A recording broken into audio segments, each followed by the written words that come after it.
We are 1 week into the 2024 NFL season, and already some are talking about throwing the towel in on the Washington Commanders. Nah, I'm going to give you 3 reasons to stick with this Washington Commanders recalibration, even after a double-digit loss to start the season. That's coming up on tonight's episode of Locked On Commanders.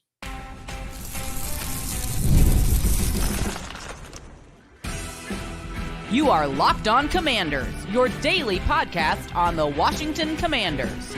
Part of the Locked On Podcast Network, your team every day.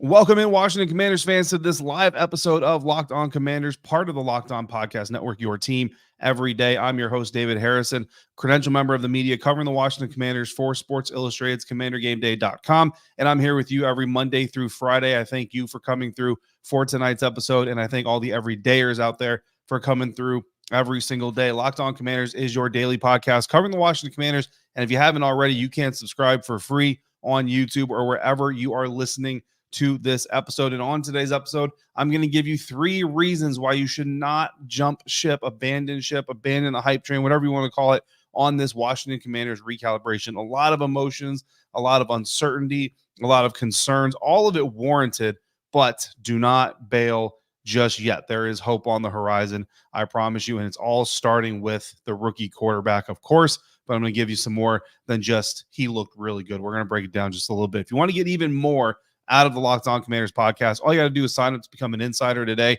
and you can do that by going to joinsubtext.com/LockedOnCommanders. From there, you can send me your texts, your questions, your thoughts, your comments, and I'm going to send you all kinds of good stuff. Live texts from games, practices, press conferences, bonus content, all kinds of good stuff going on over there. So head over to joinsubtext.com/LockedOnCommanders. Try it out for free for the first 2 weeks. If you don't like it, you don't lose anything. If you do like it, stick around and hang out for a while. Tonight's episode is brought to you by Prize Picks. Go to prizepicks.com/LockedOnNFL. Use the promo code LockedOnNFL, all lowercase, to win $50 instantly when you play $5. There's 3 reasons that I can just give you off the top of my head, and then I researched a little bit to give you a little bit more context. But 3 reasons to believe it's really not that bad. The Washington Commanders' double-digit loss against the Tampa Bay Buccaneers. No, it wasn't pretty. Yes, a lot of people had a lot of hope and expectation.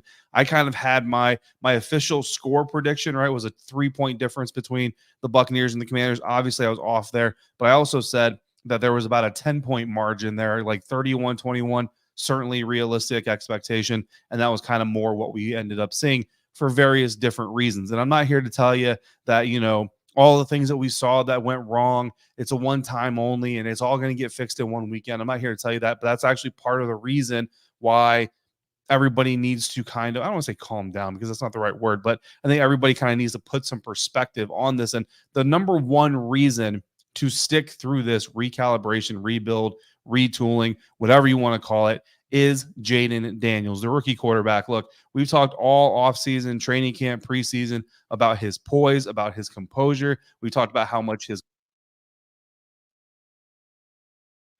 all of that stuff. But let's just look at some raw data. Let's just look at this first weekend of games for the rookie quarterbacks in this year's class. And of course, JJ McCarthy was probably never going to start for the Minnesota Vikings anyway, but he ends up getting injured, out for the season. Drake May, not starting for the New England Patriots, but there are still other rookie quarterbacks starting this season, and they started this first week. And among those rookie quarterbacks, Jayden Daniels was the only rookie quarterback this first weekend of the NFL season to have a completion percentage over 62%. Typically, you're hoping for about 70%. Jayden Daniels, 71% completion rate.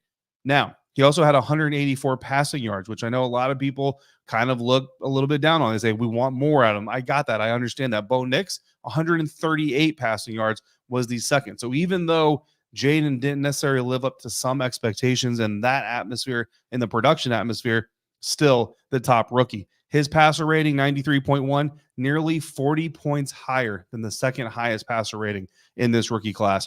249 total yards of offense, nearly 100 more yards of offense than the second most productive rookie quarterback this weekend. And by the way, Jayden ranked first in all those categories while being the only rookie quarterback starting this weekend to face a playoff team from last year. Not only a playoff team, a division winner. Not only a division winner, a team that took the Detroit Lions nearly to the end of, or to the edge of that divisional round playoff matchup. If you remember, the Detroit Lions, most people would say, should have won that NFC Championship game against San Francisco.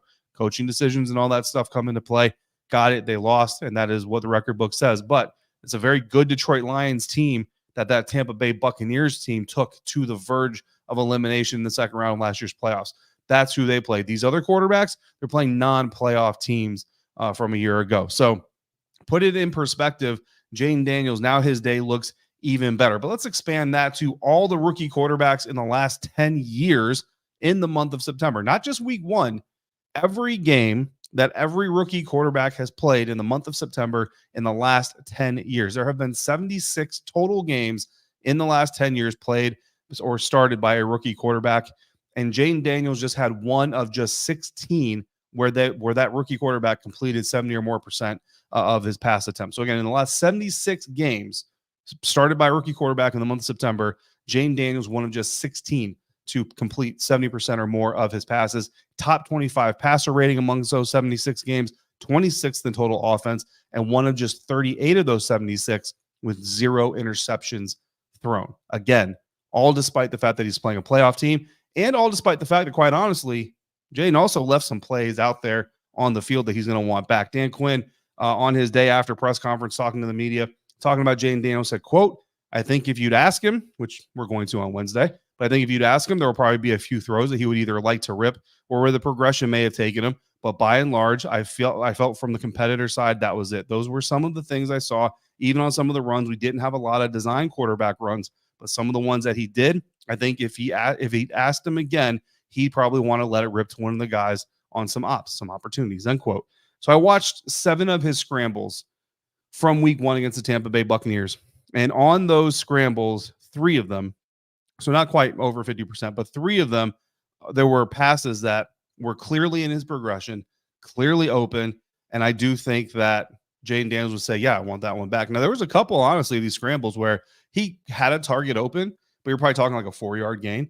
And when he runs, he actually gains like 12, 17 yards. You know what I mean? So that's kind of one of those plays where maybe you don't want to take it back. But again, you want your quarterback taking the passes that are available to him. And there's 2 of those 3 potentially at least explosives, potentially touchdown plays. Terry McLaurin was one of them, was coming open on the seam, coming out of the slot after a motion. So all in one fell swoop, we've got Terry McLaurin in motion in the slot, running up the seam. So there's some national narrative busters for you right there. Jayden Daniels didn't get him the ball. Could have been a touchdown from the way that the all-22 broke down. There was another one later on where it was a little bit of an extended play, and Zach Ertz was coming free down the middle of the field. Had his hand open. The international receiver signed for "I'm open." Jayden Daniels didn't see him, didn't get it to him. So, of course, he's going to want to get that back. Well, I think he saw him, but just made the decision to kind of tuck it and run. So those are 2 specific plays. So if you add on those potential opportunities, then you have even more potential for more explosive plays and more yardage for Jayden Daniels. And that's on top of what he was already able to accomplish, which is a lot in a very short period of time. I think a lot of watching his tape and a lot of the reasons maybe some of those decisions were made. Look, the game is faster than it's ever been before for every rookie quarterback. So Jayden Daniels is in that boat as well. He's facing a playoff caliber defense. That is significant. And he knows that's a playoff caliber defense on the other side of the line of scrimmage. And he's facing Todd Bowles. Zach Ertz, the veteran tight end, said it himself. There may not be a tougher matchup as a defensive coordinator, defensive play caller than Todd Bowles for a rookie quarterback. And Jayden Daniels just did it in the first game of his NFL career. Did not turn the ball over. Yes, there were 2 fumbles. Did not turn the ball over. And was one of the most productive rookie quarterbacks in the last 10 years, according to the data. So again, reason number 1 to not jump ship, to not, I mean, guys, I'm seeing some Commanders fans talking about Joe Witt Jr. needs to be fired. And I understand that's on the defensive side of things, but let's reel it in just a little bit if we can. That's what this episode is about today. Typically, this is our AAR episode, and we are going to get to AARs this season because I do love those episodes, but I'm seeing so much negativity out there. I just wanted to come through. And guys, we got to look for the potential for the growth, because that's what this team is doing. Like, this team right now, they're not in there bashing their heads against the wall about the negative. They're looking at the positive to find the growth points. They're looking at the negative to find the reasons to learn and to grow from that. So that's what all this is about. So coming up next, we're going to get to our second part. And honestly, team building, which is what we're witnessing here in Washington. And I think it's being done the right way still, even after a double-digit week 1 loss. It's not for the faint of heart. It's not for everybody, but it's worth it if you invest in it. That's coming up next on today's episode of Locked On Commanders, part of the Locked On Podcast Network, your team every day. And this episode of Locked On Commanders is brought to you by Prize Picks. And Prize Picks is America's #1 daily fantasy sports app with over 5 million active members. 5 million active members. So if you're not one of them, become one of them. It's the easiest and the most exciting way to play daily fantasy sports. And unlike any other app on Prize Picks, it's just you against the numbers. And you don't got to worry about your setting your lineups. Christian McCaffrey was my last player on my roster this weekend, inactive. It's Monday Night Football. I ain't got nobody else. So I'm taking the L by about 5 points. Christian McCaffrey would have got me those 6 points I needed to win easily, right? Well, at Prize Picks, you pick more or less on 2 to 6 player stat projections and then watch your winnings roll in. And the entire month of September, they're basically handing you one. Take one Caleb Williams more than 1 passing yards, and you pretty much automatically get 1 win on Prize Picks every week in September. That's right. You only get 1. He throws for 1 yard or more, you get an automatic win every weekend in September. That's 4 free weeks of wins, but it ends when September ends. So you can throw up to, or you can win up to 100 times your money with Prize Picks with as little as 4 correct picks. So download the Prize Picks app today. Use the code LOCKEDONNFL and get $50 instantly when you play $5. That's code LOCKEDONNFL on Prize Picks to get $50 instantly when you play $5. You don't even have to win to receive the $50 bonus. It's guaranteed. Prize Picks, run your game. Today's episode of Locked On Commanders, this show is sponsored by BetterHelp. As an adult, do you make the time? I don't make the time. Do you make the time to learn new things as often as you like? Or was that interest in learning new things lost in childhood? Kids are always learning, always growing, but as adults, we sometimes lose that sense of curiosity. So what's something you would like to learn? Maybe it's gardening. Maybe it's new language. Maybe it's finally how to beat your best friend at that game you always play. Maybe it's how to watch tape better. Maybe it's how to evaluate receivers and quarterbacks and all these things. Whatever it is, therapy can help you reconnect with that sense of wonder because your back to school era can come at any age, and you have the time if you bring somebody in with a third-party sense that can help you identify where that time is. It's incredibly helpful. It's very empowering. So if you're thinking of if you need to do that and you're thinking of starting therapy, give BetterHelp a try. It's entirely online, designed to be convenient, flexible, and suited to your schedule. So rediscover your curiosity with BetterHelp. Visit BetterHelp.com/lockedon today to get 10% off your first month. That's BetterHelp, HELP.com/lockedon.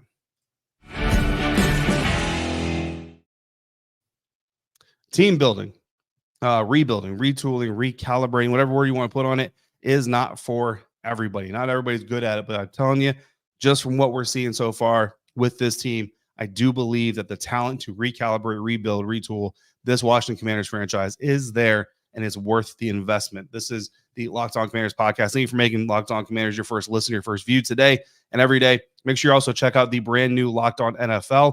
Locked On NFL is now 2 shows every single day. First, every day, the madman Tyler Rowland kicks off your morning with a double shot of NFL espresso. And then in the afternoon, hit the barbershop with Tony Wiggins for some real NFL talk.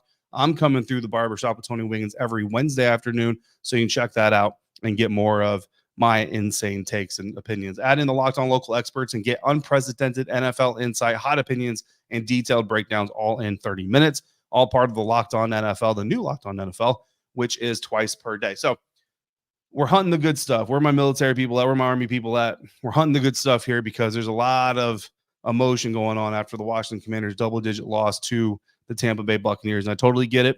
That's why we're doing this. It's not to tell you you're wrong for having an emotion if you have one, but just to point out some good stuff to kind of counterbalance some of that, right? Let's bring things back to the middle just a little bit after 1 week. So the second part is, honestly, this is the fun part.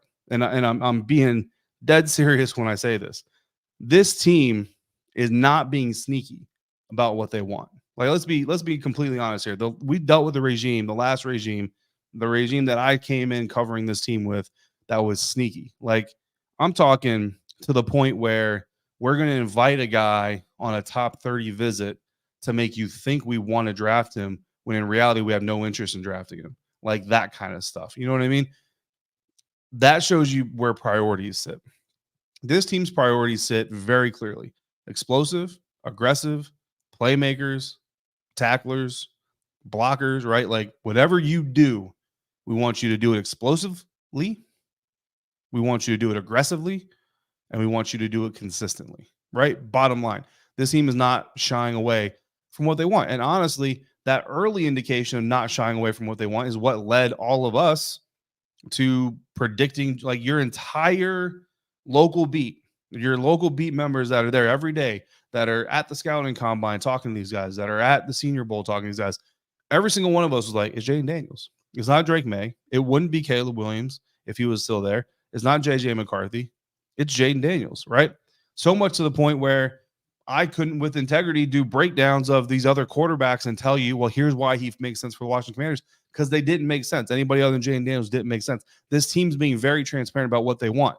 So you now have the opportunity to be the smartest fan in the room about your team. Now, what we have to do is temper expectations. And I think that's where some of this emotion is coming from some folks who predicted like 14 wins in this season. And you look at this first game and say, man, I've been running my mouth about 14 wins by this team, and they just got blown out the water by a playoff team that, and let's be honest, a playoff team that by the national media standard is not giving the Buccaneers any credit or any clout or any real respect. So that leaks into our minds here locally, and we say, man, you just got blown out by that. Now I feel like I look like an idiot.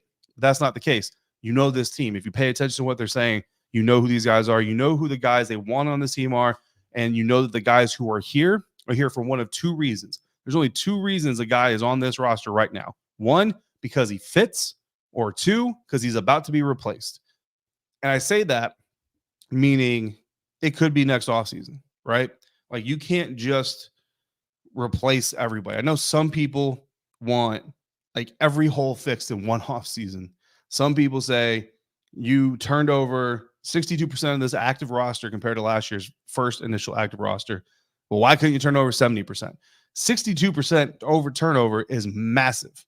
That's an insane amount of turnover for a roster. So to expect them to do even more, now you're starting to get into the levels of ridiculous as far as expectations are concerned. So if guys don't fit on this roster, here's the thing. You're going to be able to see it. Look for the guys who are not competitive. Look for the guys who are not aggressive. And look for the guys who are not explosive.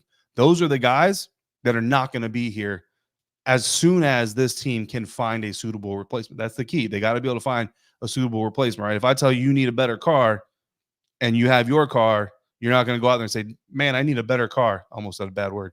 Man, I need a better car. Let me go get that one that's worse.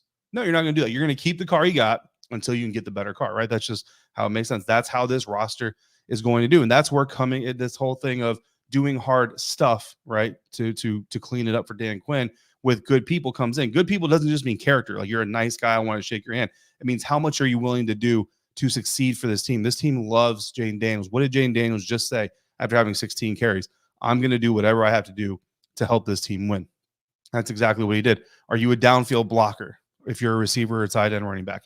Are you a downfield pretender? That's what we used to call it. Be a downfield blocker or be a downfield pretender. Anybody can be downfield and go, oh, man, that I could have blocked that guy. I totally didn't see him, guys. My bad. I missed it. No, you're a downfield pretender. Be a downfield blocker. Set your guys up for success. Are you actually one of the best in your position? Or are you actually declining and your name now carries more weight than your play? Because if that's the case, you might not be here very long. This is why I think, this is not confirmed, this is why I think there are no team captains on this roster, because nobody is safe on this roster. Don't forget, Adam Peters came from San Francisco, where once Trey Palmer proved to, I said Trey Palmer. That's not right. Once their quarterback proved to them he was not the quarterback of the future, what did they do? They moved on from him. They didn't wait 5 years. They didn't even wait 4 years. They didn't try to force it. They said, you know what? This is not working. Thank you for your service. Go enjoy Dallas. So I promise you, if Jayden Daniels nosedives and takes a turn for the worse, Adam Peters is not going to have any qualms about doing the same thing to him, just like they did to Trey Lance. So if you're one of the people who says that you don't think Jayden Daniels is it, okay, well, if he proves that he's not it, he will be gone, because that's where we're coming from. Zero frustrations or sadness in that locker room last night. Zero frustration, zero sadness in that locker room last night, and that's a good thing. Straight up, there was a little bit of confusion, irritation, and confidence. Okay, why is a little bit of confusion good? Confusion is good when you just got your butt whooped. When you're a player, when you're boots on ground and you're looking around, you're going, man, we just got whooped, and I don't know what just happened. That also means, it's weird, but it also means you're open to finding out why it happened. It means you don't think you have it all figured out. It means you don't think you have all the answers. Because when you get your butt kicked, but you think you got it all figured out anyway, you're going to get your butt kicked again. So that shows you that you have a locker room full of guys who are ready to come in, watch the tape, digest the lessons, and get better. That's why a little bit, and I said a little bit, okay? A little bit of confusion is good. Why is irritation better than frustration? Irritation is a state of mind. Frustration is an emotion. And as soon as you start thinking with your emotions, you start losing control. So you don't want frustration. You don't want slamming lockers. You don't want cussing out in the media microphones. What you want is someone who's irritated. And there was a lot of irritation. There's a lot of irritation in that locker room. Confidence. Every single person we talk to, you're asking them what went wrong. And they're answering you with confidence. What do you do to fix it? We come back to work with confidence. All right. I was out there at Ashburn on Monday. Chick Hernandez does an exclusive interview with Dan Quinn every Monday. So I was out there Monday to write an article for WSA9.com on that interview. And we were seeing some players walking out. Didn't like have a whole lot of chopping up. Didn't do any interviews, nothing like that, because that wasn't what we're there for. But those guys are confident. Okay. They're confident in what they're doing. That is a difference from years past. So all of that is reason number 2 to stick with this rebuild, recalibration, retooling. I got one more reason, and that is that this coaching staff, this front office, is built from the right stuff. That's coming up next on today's episode of Locked On Commanders, part of the Locked On Podcast Network, your team every day. And today's episode is brought to you by Game Time, and Game Time has a new feature called Game Time Picks that makes getting tickets for your favorite live events even easier. Game Time Picks filters out all the fluff to show you only incredible deals on great seats, so you don't have to waste your time searching through thousands of tickets. Curated deals make it easier to find the best prices on the greatest seats. For example, my Game Time Picks right now feature tickets to see the New York Giants visit the Washington Commanders this Sunday for $104, or I can go check out the Miami Marlins visiting the Washington Nationals for $5. Or if I've got the time and the money, I can just go ahead and do both. Plus, I'll get all-in pricing. I toggle on the feature on the app that shows me all-in pricing. I get the total up front, so I have no surprise fees at checkout. Game Time ticket coverage also covers your purchase with the most flexible customer service policy in the ticketing industry. So take the guesswork out of buying your tickets with Game Time. Download the Game Time app, create your account, use the code LOCKEDONNFL for $20 off your first purchase. Terms apply. Again, create your account, redeem the code LOCKEDONNFL for $20 off. Download Game Time today. What time is it? It's game time. Wrapping up today's episode of Locked On Commanders. I appreciate everybody who came through here for the live. Appreciate everybody who's coming in here after the live. I went live during Monday Night Football, and I know that sounds crazy, but through the beauty of technology, you're going to be able to listen or watch this episode whenever. Not before Monday Night Football, during Monday Night Football, after Monday Night Football, the day after Monday Night Football. Whenever you want it, it will be here for you to consume and tell me how right I am and tell me how wrong I am. That's the beauty of this country as well. Reason number 3 why I think you, the Commanders fan, needs to stick through with this journey of rebuilding, retooling. It's not going to be smooth. There's going to be bumps. There was a very big bump in week 1. I really hope there's not another bump in week 2, because that's going to be a much bigger bump if there is. But this staff is not playing around. This coaching staff is not playing around. This front office is not playing around. I can't tell you too many details, but Dan Quinn and Adam Peters did not waste much time before they started talking after Sunday night's game. They did not. And what happened after that? Cade York, no longer part of this team. You missed 2 field goals, almost missed an extra point on top of it, and you kick a kickoff out of bounds. Sorry, bro. That's not NFL material. And to use what they're saying, the decision makers, that's not Commanders football, right? We want effective. We want execution, all that stuff. Who are they bringing in? Austin Seibert, confirmed by team sources, not officially official at this time of the time of the recording. But insiders, you already knew this because I was texting you in real time. Austin Seibert coming in to be a Washington Commander. But not just Cade York. This is the 5th kicker now that this team is on. Why? Because they're not messing around. If you don't fit the Commanders mold that they have set, like Adam Peters and Dan Quinn, they came in, they had a roster they were inheriting, a locker room they were inheriting, and they said, here's the mold. They put it down, and guess what? If you don't fit that bad boy, you're not here. You're either not coming back or you're leaving. Jahan Dotson getting traded. Emmanuel Forbes. Now, I don't know for sure, and I wasn't able to chime in during the Zoom press conference on Monday, unfortunately. I was in a very bad traffic or signal area, so I didn't have the ability to chime in with a question. But on Wednesday, if nobody asked before I get a chance to ask, I will be asking why Emmanuel Forbes only played 55% of the defensive snaps, because he could have just gotten banged up, okay? Or he could have got benched. Now, the other part of this is Emmanuel Forbes comes out of the game, only plays 55% of the snaps. Michael Davis played 0% of the defensive snaps. This staff does not care if you're one of the guys they, right, quote unquote, we had this conversation, their guys versus other people's guys. Well, they brought Michael Davis in, and as soon as they brought Michael Davis in, everybody, including this guy right here, thought he was going to be a starter on this team. Not only is he not a starter, but when Emmanuel Forbes coming off the field, Michael Davis is not getting defensive reps. There's a reason for it, and it's not because they signed him, you know what I mean? So talking about snap counts, Brandon Coleman, 14 snap counts, 14 snaps on offense, looked pretty good. He got work on the left and the right side. Dan Quinn said that they wanted to kind of give him as much work as they possibly could. I think he looked pretty good. I think he's definitely trending in the right direction. Trending in the wrong direction, Terry McLaurin, 48 snaps, 4 targets. He is your number one receiver. I was having this conversation with an insider today. I don't care if you, me, us, we don't think Terry McLaurin is a true number one receiver. The bottom line is he is the number one receiver on this team. Like, that's period, point blank. Every NFL team should be trying to get their number one receiver the ball as much as they can, especially early in the game. This team needs to start doing that. Both Brian Robinson and Austin Eckler over 50% of the offensive snaps. So you know what that means? We finally have 2 back sets. I saw it in training camp. Super excited for it.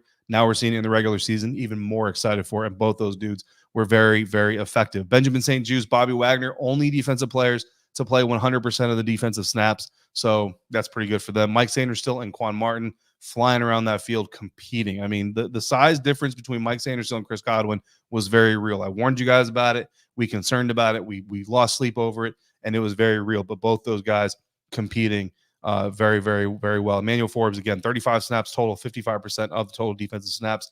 Unclear right now as to the reason for it. Mike Davis is no defensive snaps, 12 on special teams. Noah Igbenogany, part of the group, getting perimeter snaps when Emmanuel Forbes went out. I saw Percy Butler getting a perimeter snap.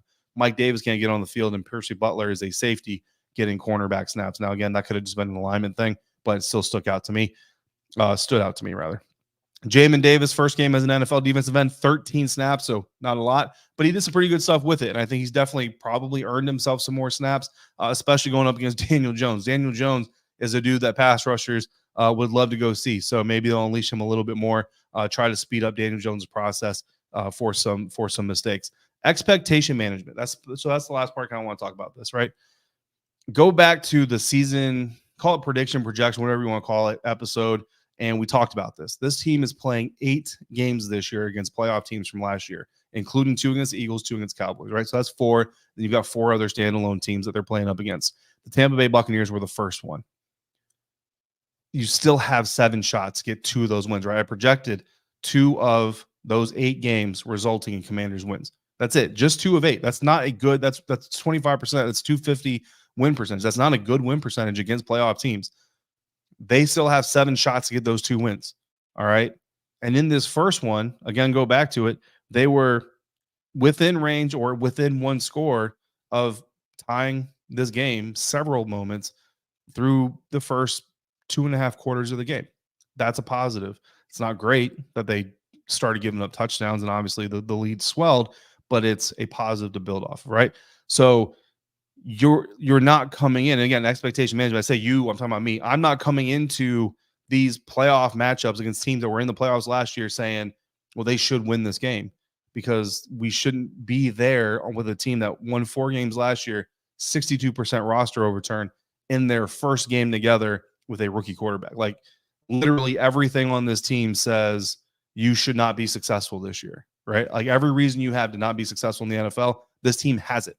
Yet I still think they're going to clear the over on their win-loss projections, which is set at 6.5 with 7 wins. 2 of those coming against the 8 playoff games. 1 of them coming against one of the other winning records they faced from last year. They have 2 games of teams that had winning records last year but did not make the playoffs. I think they split that, so they win 1, they lose 1. So they lose to the Bengals. That's the first matchup where they faced a team with a winning record last year that didn't make the postseason. So they lose to the Bengals. Again, we need to just keep everything in perspective. There's still another game out there against a team that had a winning record that didn't make the postseason. They win that one, they're right back on track for the 7-win window. Then you have 7 games against teams that had losing records last year. I look at that and I say, this is where I think this team has potential. You should win 4 of those games. That gives you 7 wins total. So that's where I'm coming from. So if you're in the comments saying, how can you be at all positive after what you saw? Because I'm thinking this team is a 6 or 7 win team, maybe 8 wins, right? And the more you get over that 7-win hump, the more ahead of schedule this team is, and the more excited you should be as a Commanders fan. But if you came into this season thinking this was a 12-win team, then yeah, I can see why you're probably pretty mad. You know what I mean? So again, what about the negatives? Listen, here's the big thing I'll tell you about negatives, and this is why team building, rebuilding is not for the faint of heart.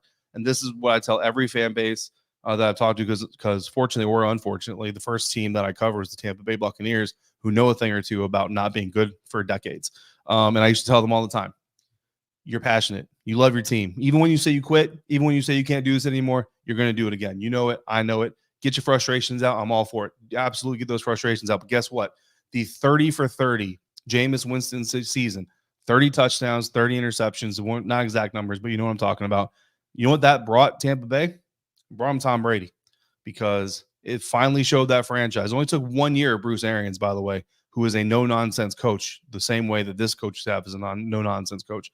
It took 1 season of Jameis Winston to say, okay, you're not it. You're a good person, but you're not the good quarterback that we need. We're going to push you out. But Tom Brady saw the production that a not up to snuff quarterback had with the talent on that roster and said, you know what? I can do some really good stuff with that team, and I'll be their savior. So he went to Tampa, won a Super Bowl. Now, I'm not telling you the Tom Brady of cornerbacks is coming to this team next offseason, but what I'm telling you is, in a lot of ways, you have to go through the trials. You have to go through the tribulation to get to the good days. And when you get to the good days, Commanders fans, you're going to be the ones looking around at all the bandwagoners, laughing at them, because you're going to be the quote-unquote real fans, even though I hate that phrase. I hate the phrase real fans, but that's what it is. So, again, I appreciate you guys rolling with me. Way more live viewers on this episode than I expected with me throwing it up during Monday Night Football, but I appreciate all of you coming through. We will have another episode. I don't know if we're going to be able to do our full-blown AAR. I've got some tape study that I need to do for you that I want to talk to you guys about.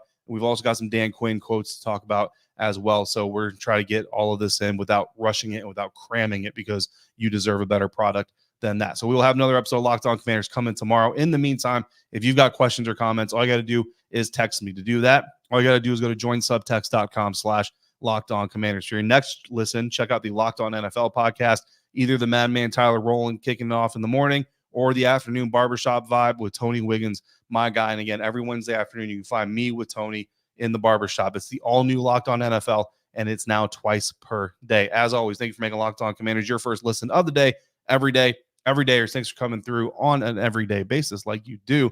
And if you're out and about, please be safe, be kind, and I hope to see you next time right back here for another episode of Locked On Commanders, part of the Locked On Podcast Network, your team every day.